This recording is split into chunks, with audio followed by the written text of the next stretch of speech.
Guys, Waydox98 here with another episode of Patch Notes. This one we will be covering 3.7, the Grim Weaver. And as you can tell by right on the front, Arachne got some love. As you can see by the card right here, she got a remodel. I wanted to say recolor, but it's just a model, completely different model. Kind of added her some emotion, I guess you could, to her kind of thing. She's a little bit more full of herself, I guess you could say. It's a very cool skin, a very cool remodel. It's a lot better than what she had, kind of like what they did with Loki a while back. If you're trying to get a good connection, and yeah, I like it. I'm not a big Arachne player. I play her okay, but I don't play her all the time. So this is a kind of cool thing for the Arachne players.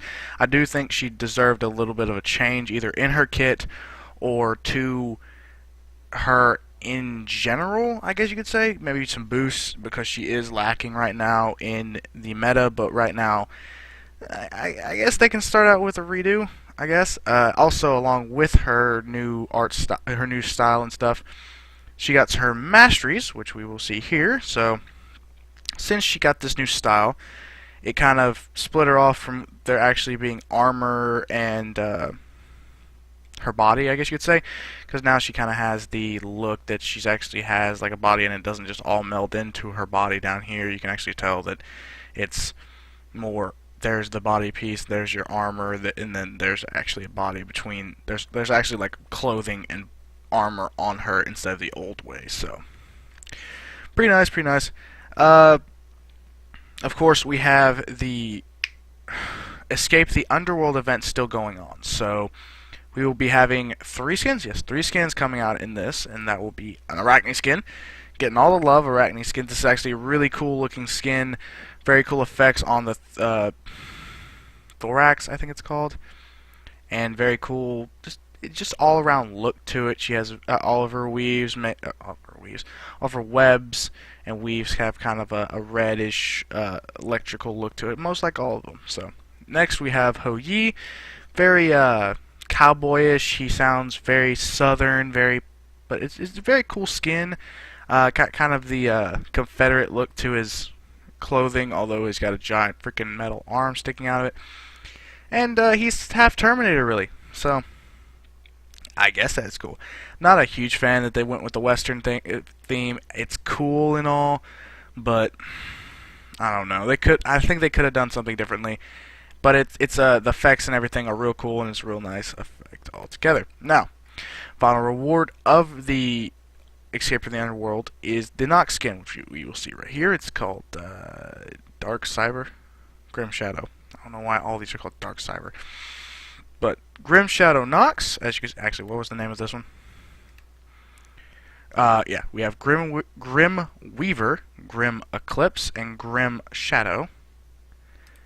So, Grim Shadow Nox, very cool skin, very cool effects with this. I'm not really sure what else to say from it without being able to show you in-game. All very red, silver, gray, black effects, and the ult has a very, like, when you throw the ball, when it hits something, it kind of falls away to pixels, kind of. It's really cool effects. Looking forward to see this skin. Don't know if I'll pick it up yet. I do want the Hades and the Guan Yu skin, and I may get the music pack. So whatever happens, if I do get it, I do get it. If I don't, it's no problem. So that's all of the Escape from the Underworld skins, and all for Arachne as of right now. Now we'll look at the two tier 2s we got in this one. As you see, we have Hunter's Moon Chang'e, which is here right here. And yeah, you think it would make the dress. They think from this the dress was bigger and everything because of the little ribbon and whatever. It's not. It's not really. Just different color scheme, kind of a more ornate headdress, a little bit wider on the shoulders, but everything. She's basically the same. Not much change at all. But it's a nice skin. I don't think I'll play her. I'm not a big fan of Chang'e. I really don't like Chang'e, but it's a nice skin either way, and this is called Hunter's Moon Chang'e. Next we have Hercules Tier 2, which, as a Hercules player, this sucks. Just straight up. The colors don't work together really. You made him metal. This is called Regen Hercules? Legion Hercules. Legion. Okay.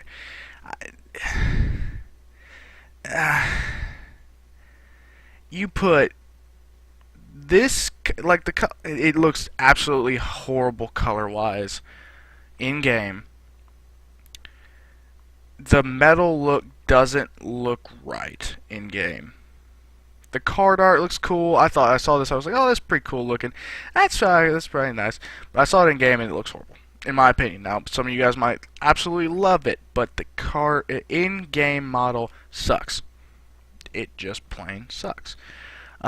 It's, I don't know, if they'd gone for a more purple instead of red, maybe, and changed it, kind of match around a little bit, made his face, like, made everything, since he's supposed to be metal, he looks like Colossus. Just make him look more shiny, really. But as of right now, the in-game model looks horrible. And we didn't get to see any abilities, but in my opinion, it looks horrible. I'm not a fan of it. Really wish they had done more, but you can't ask for everything. Finally, we have Amaterasu Masteries coming out. It's a really good look for. I was really looking forward to this. I know Saber's looking forward to this, and a lot of people else who play Amaterasu are looking forward to this. These Mastery skins are absolutely amazing. They look so good. The mirror looks good. The armor is really good. It's just these Amaterasu is that kind of character where she really just looks really good in the new Mastery style, and just really cool. It's going to be really nice. So I'm happy to have that. I've been looking forward to those. So next up, we have a new global emote, which will be in the Underworld event, Return of the Underworld event, and an avatar, which is the escape icon from that event, and a ward skin, which is the Grim Gaze, which is just this little circle with an eye and these little things. It makes it look like if, I guess you could kind of call it like that, but like without the horns and stuff, and just like kind of like Arachne's face, I guess. It's hard to explain. Miscellaneous wise, we have reported player notifications. When you report a player, you now will be notified that when action is taken against them, so you can kind of get told that, hey, we're actually taking these seriously. Then you have the Ultimate God Pack, and would see many gods appear in the acquisition notification. It was weird, really. The Enigma chest, you no longer get boosters unless you have everything in the Enigma chest. So if you have everything in the game, you're getting a booster. But if you don't have everything in the game, you can't get a booster. So that's good for people. That's good for just everyone, basically, other than the devs, which the devs don't need it. And then the Fire Elementals showed up on the minimap when they were not on the map, when they were dead. So, yep. Okay, next. Achievements. Ao Kuang. Water Illusionist. Get a kill with your Water Illusion. Simple, but kind of hard because it's a stagnant ability. Amachi Sword. Use Ao Kuang's Execute on an enemy who is ulted by Kefris, because Ao Kuang can ult through Kefri. Woo! Freaking hell. Next up, we have Cupid. Power of the Hearts. As Cupid, kill 3 or more gods with the damage from Heart Bomb. So basically, when you shoot people with it, they pop. If it kills, you gotta get 3 of them. There you go. Spread the love. Heal every one of your teammates with Show Love. And as they said, Assault. There you go. That's what you need to get Assault there. Jingwei, Wave Dash. As Jingwei, use your agility after being knocked up into the air by an enemy god. Dual lane with Sobek, against Sobek. Basically, there you go. Heads up. As Jingwei, kill an enemy within 5 seconds of using your passive. How do we do this? Basically, in-game, they're base rushing you. Run in, pop your steroid. Your late game, kill squishies. Basically. Next up, we have item changes. Not a lot here. We have fixed the issue where the passive was not working on towers on the middle of renewal, so that's a little bit better. And throwing dagger was too good, so they nerfed the damage by 7, so it goes down from 22 to 15. Increased the cost from 1,300 to 1,350. Okay. God changes. Chiron updated passive icon because it got changed.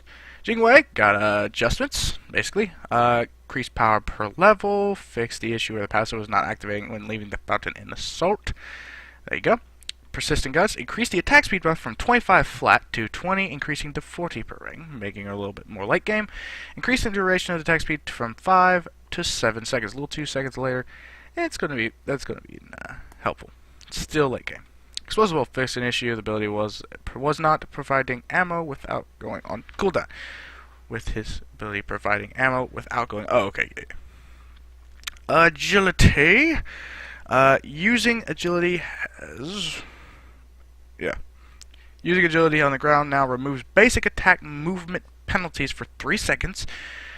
Increased buff duration from 5 to 6 seconds when 5 to 6 seconds when agility is used from the air. So basically, if you do it as a dash, just a short range dash, you get your Fatalis effect for 3 seconds. Where if you do it from the air, you get it for 6 seconds now. So it's now more you more want to get it in the air, but you're not. If you can't use it in the air, you're not getting penalized for it. So airstrike. Increased damage because it wasn't doing the damage from 200 to 500 at max rank to 220 to 580, so a good little chunk. And yeah, and increased landing radius from 40 to 55, so you can get into more nooks and crannies basically. So Nox got a buff. She's okay, and they wanted to adjust her a little bit, I guess. Decreased cooldown from 15 to 13 on her grab, siphon, darkness. Her dash has increased magical scaling from 40 to 90. Night Terror, her ult has the damage reduction increased from 30 to 40, and increased magical power scaling from 60% to 75%. So that basically she hurts more, but it's just a little bit more adjusted, and she can maybe hit her combo a little bit better. So, Upwatch, a lot of changes to Upwatch to make him, I don't know, weird. Kind of carry a little bit more early, I guess you could say. So basically, he increased Undead Surge, where now at the 3rd level he gets 2 minions, and yeah. Fleeting Breath also, there's a decreased duration for the length of how long it ticks, so that's good. But it increases damage scaling per second, increases magical power scaling per tick, and no longer scales off of the number of times healed. So if you're healing once, you get healed once, you do about the same. You'll get healed.